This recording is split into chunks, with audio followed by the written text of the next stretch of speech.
ঘটনাটা বলি, মন দিয়ে শোনেন। এক জনপদের সামনে দিয়ে এক ব্যক্তি অতিক্রম করছে। করার সময় দেখি কি ওই জনপদের সবগুলা ঘর বাড়ি ধ্বংস হয়ে পড়ে আছে ছাদের উপরে। কিসের উপর? ছাদ উপরে থাকে না নিচে থাকে? আরে বলে ঘরের ছাদ কি উপরে না নিচে? উপরে। কিন্তু ওইগুলার ছাদ সব নিচে, ঘর সব উপরে, আর মানে সব ধ্বংস হয়ে পড়ে আছে। তো তিনি যাওয়ার সময় বলতেছে, আল্লাহ, এতগুলা মানুষ ধ্বংস হইল। তো তিনি বলতেছিলেন আর কি যে আল্লাহ তাআলা আবার এদেরকে কিভাবে জীবিত করবে, সুবহানাল্লাহ। মানে এটা তার আশ্চর্য, এটা কিন্তু সন্দেহ না।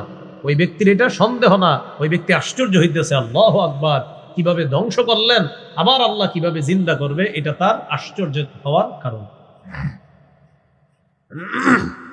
তখন আল্লাহ তাআলা কি করলেন? এই ব্যক্তিকে মৃত্যু দিলেন। মৃত্যু দেওয়ার পর 100 বছর পর্যন্ত তাকে মরা অবস্থায় রাখলেন। কয় বছর? 100 বছর পর আল্লাহ তাআলা তাকে জীবিত করলেন, আবার জীবিত করছে। জীবিত করার পর আল্লাহ তাআলা বলেন, তুমি মরা অবস্থায় কতদিন ছিলা বলো তো? সে জবাব দিল, 1 দিন বা আধা দিন। আল্লাহ বললেন, তোমার খাবার আর পানির দিকে তাকাও। তো খাবারের দিকে তাকাইছে, পানির দিকে তাকাইছে, তাকায়া দেখে এগুলা এখনো আপনার ওই খাবার আর পানির দিকে তাকায়া দেখে এই খাবার পানিগুলা একটুও নষ্ট হয় নাই। কয়শো বছর খাবার পানি কি হয় নাই? তার সাথে একটা গাধা ছিল। এবার আল্লাহ তাআলা বললেন, গাধার দিকে তাকাও। গাধার দিকে তাকায় দেখে গাধা মরে পচে গলে নিঃশেষ হয়ে গেছে। তাহলে গাধা মরে পচে গলে শেষ হয়ে গেছে, কিন্তু খাবারগুলা নষ্ট হয় না। আল্লাহ তারে বুঝাইতে চায় কুদরত, আমি চাইলে কি পারি দেখো, খাবারগুলা নষ্ট হয় নাই, আবার তোমার গাধাটা মরে পচে গলে শেষ হয়ে গেছে। শুধু তাই না, হাড্ডিগুলা অস্থিগুলা মাটির সাথে মিশে গিয়েছে। এটা বলার পর আল্লাহ তাআলা বললেন, এই গাধার যে অস্থিগুলা আছে, এই অস্থিগুলা হাড্ডিগুলা দেখো, আমি আবার কিভাবে এটাকে উত্থিত করি। আমি আবার এই হাড্ডির উপরে গোস্ত লাগায়া দিয়া আবের মতো ওই গাধাটাও আমি আল্লাহ জিন্দা করতে পারি। তো এই ব্যক্তিকে আল্লাহ তাআলা বললেন, এটা আমি কেন করেছি জানো? তোমাকে সারা পৃথিবীবাসীর জন্য নিদর্শন বানাবো, এই জন্য আমি আল্লাহ এটা করেছি। আল্লাহ বলেন, আও কাল্লাযী মাররা আলা ক্বরিয়াতি ওয়া হিয়া খাওয়িয়াতুন আলা উরুশিহা। আল্লাহ তাআলা বলেন, নবী আপনি কি ওই ব্যক্তিকে নিয়ে চিন্তা করেন নাই, যে ব্যক্তি একটি জনপদের সামনে দিয়ে অতিক্রম করলো, ওয়া হিয়া খাওয়িয়াতুন আলা উরুশিহা, যেই জনপদের সামনে দিয়ে যাওয়ার সময় তাকায় দেখ ওই জনপদের সব ঘর বাড়িগুলা ছাদের উপর উল্টায় আছে। ক্বালা আন্না ইউহয়ী হাযিহিল্লাহু বা'দা মাউতিহা। ওই ব্যক্তি বললেন, আল্লাহ তাআলা কিভাবে মৃত্যুর পর আবার এগুলাকে পুনরুত্থান করবেন, আবার কিভাবে জিন্দা করবেন, এটা তিনি বিস্ময় প্রকাশ করে বললেন, সন্দেহ করে বলেন নাই।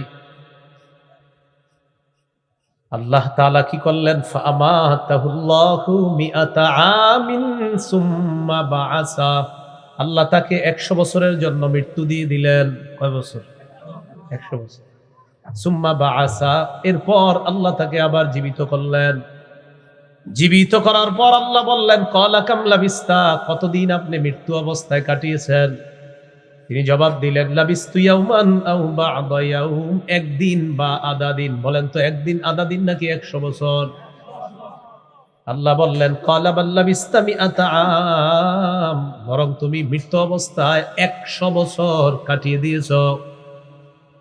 ফানজুর ইলা তুআমিকা ওয়া শারাবিকা লাম ইয়াতাসান্না, তুমি তোমার খাবারের দিকে তাকাও, পানির দিকে তাকাও, আমি আল্লাহর কুদরত দেখো, এই খাবার পানি লাম ইয়াতাসান্না, একটুও নষ্ট হয় নাই। তাকাও তো, খাবারের দিকে তাকাইছে, তাকায় দেখে নষ্ট হয় নাই।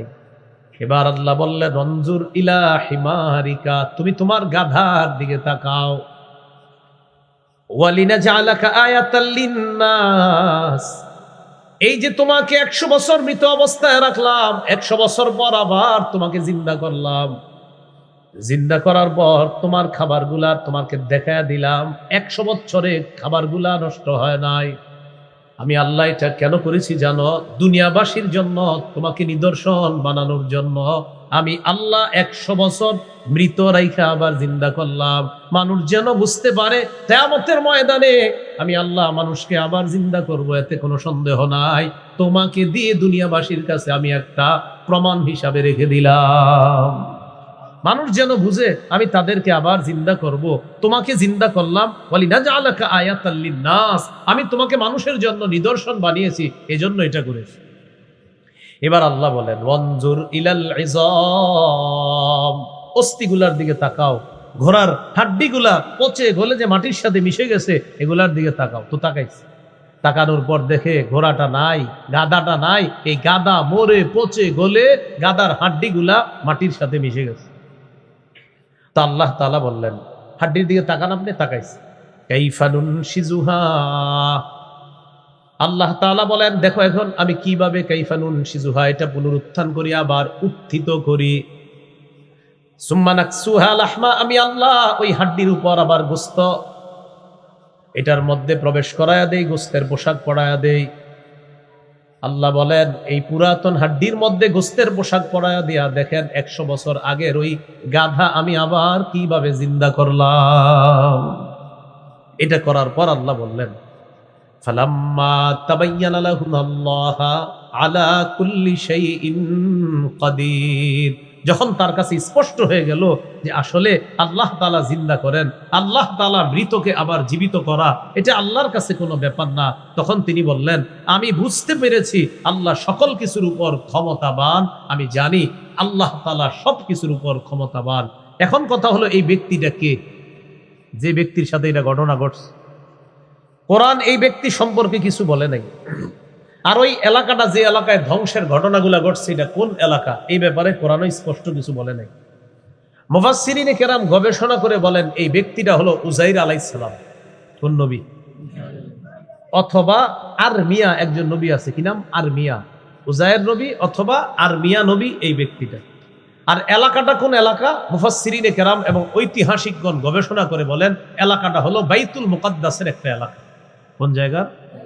বাইতুল মুকাদ্দাসের একটা এলাকা। তাহলে বলেন তো মৃত্যুর পর আবার পুনরুত্থান করবে, জীবিত করবে, এই ক্ষমতা কার? এটা আল্লাহ বুঝাইলেন যে আমি আল্লাহ চাইলে সব করতে পারি। 100 বছর একটা মানুষকে মৃত রেখে আবার জিন্দা করলেন, জিন্দা করার পর আল্লাহ বললেন কত বছর মৃত অবস্থায় কাটাইলেন? তিনি বললেন একদিন বা আধা দিন। আল্লাহ বললেন না, 100 বছর কাটিয়েছেন। কোন কোন জান্নাতীর অবস্থা হবে এমন, তাদেরকে আল্লাহ যখন কিয়ামতের ময়দানে পুনরুত্থান করবে আল্লাহ বলবে কতদিন তুমি কাটিয়েছো, তার কাছে মনে হবে এই পুরা সময়টা একদিন বা আধা দিন। এত সহজে তার জীবনের ওই বর্জকের জীবনটা আল্লাহ কাটায় দিবে। এই গেল 259 নম্বর আয়াত। সূরা বাকারার 260 নম্বর আয়াতে আল্লাহ তাআলা বলেন وَإِذْ قَالَ إِبْرَاهِيمُ رَبِّ أَرِنِي كَيْفَ تُحْيِي الْمَوْتَى قَالَ أَوَلَمْ تُؤْمِنْ قَالَ بَلَى وَلَكِنْ لِيَطْمَئِنَّ قَلْبِي। এবার আল্লাহ তাআলা আরেকটা আলোচনা করতেছে, আল্লাহ যে মৃতকে জিন্দা করেন এর আরেকটা দৃষ্টান্ত। ইব্রাহিম আলাইহিস সালাতু ওয়াস সালাম একদিন বললেন আল্লাহ আমার একটু দেখান আপনি কিভাবে মৃতকে জিন্দা করেন। আল্লাহ বলেন আপনি কি বিশ্বাস করেন না? ইব্রাহিম নবী বললেন আল্লাহ বিশ্বাস তো করি, তবে অন্তরের প্রশান্তির জন্য আমি একটু দেখতে চাই আপনি কিভাবে মৃতকে আবার জিন্দা করেন। আল্লাহ তাআলা বললেন 4টা পাখি ধরেন আপনি। 4টি পাখি ধরার পর এই 4টি পাখি আপনি বশ করেন, যেভাবে আমরা পাখি বশ করি, কবুতর বশ করে না? ইব্রাহিম নবীকে বললেন এই 4টি পাখি বশ করবেন, করার পর এই 4টি পাখি আপনি টুকরা টুকরা করবেন, করার পর বিভিন্ন পাহাড়ের মধ্যে আপনি পাখির টুকরাগুলা রেখে দিবেন। টুকরা রেখে দেওয়ার পর এই টুকরাগুলা কোন পাখির টুকরা এটা আপনার জানা নাই। 4টা পাখি একসাথে টুকরা টুকরা করলে কোনটা কোন পাখির টুকরা এটা আপনার জানা নাই। 4 টুকরা করার পর 4টা পাহাড়ের মধ্যে এক একটা টুকরা আপনি রেখে দিবেন। আল্লাহ তাআলা বলেন ইব্রাহিম এবার যখন আপনি পাখিগুলাকে ডাক দিবেন, তাদের নাম নিয়ে ডাক দেওয়ার পর আলাদা আলাদা পাহাড় থেকে প্রত্যেকটা পাখির আলাদা আলাদা টুকরাগুলা একত্রিত হয়ে যাওয়ার পর পাখি রূপে আবার আপনার সামনে উপস্থিত হয়ে যাবে। আবার 4টা পাখি ধরেন, বশ করেন। এটা আল্লাহ বলেন। وإذ قال إبراهيم رب أرني كيف تحيي الموتى قال أولم تؤمن قال بلى ওই সময়কে স্মরণ করুন যখন ইব্রাহিম নবী বললেন রব্বি আরিনি কাইফা তুহিল মাউতা, আমার রব আমাকে আপনি দেখান কিভাবে আপনি মৃতদেরকে জিন্দা করেন। আল্লাহ তাআলা বললেন ক্বালা আওয়ালাম তুমিন, ইব্রাহিম আপনি কি বিশ্বাস করেন না? ইব্রাহিম নবী জবাব দিলেন ক্বালা বালা, বিশ্বাস করি রব, ওয়ালাকিন লিয়াতমাইন্না কলবি, তবে আমার অন্তরের প্রশান্তির জন্য বিষয়টা আমি জানতে চাই। আল্লাহ বললেন ক্বালা ফাকুজ আরবাআতাম মিনাত তায়রি ফাসুরহুন্না ইলাইকা, চারটা পাখি ধরেন, ধরার পর এই চার পাখি আপনি বশে আনেন, বশ করেন।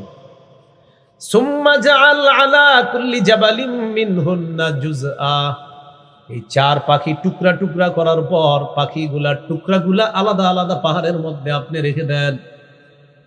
এরপর সুম্মা দুউহুন্না, পাখিগুলাকে আপনি ডাক দেন, ইয়াতিনাকা সায়া, পাখিগুলা সবগুলা একত্রিত হয়ে ওই টুকরাগুলা আলাদা আলাদা পাহাড় থেকে একত্রিত হওয়ার পর আপনি দেখবেন আপনার সামনে দৌড়াইতে দৌড়াইতে পাখিগুলা উপস্থিত হয়ে যায়।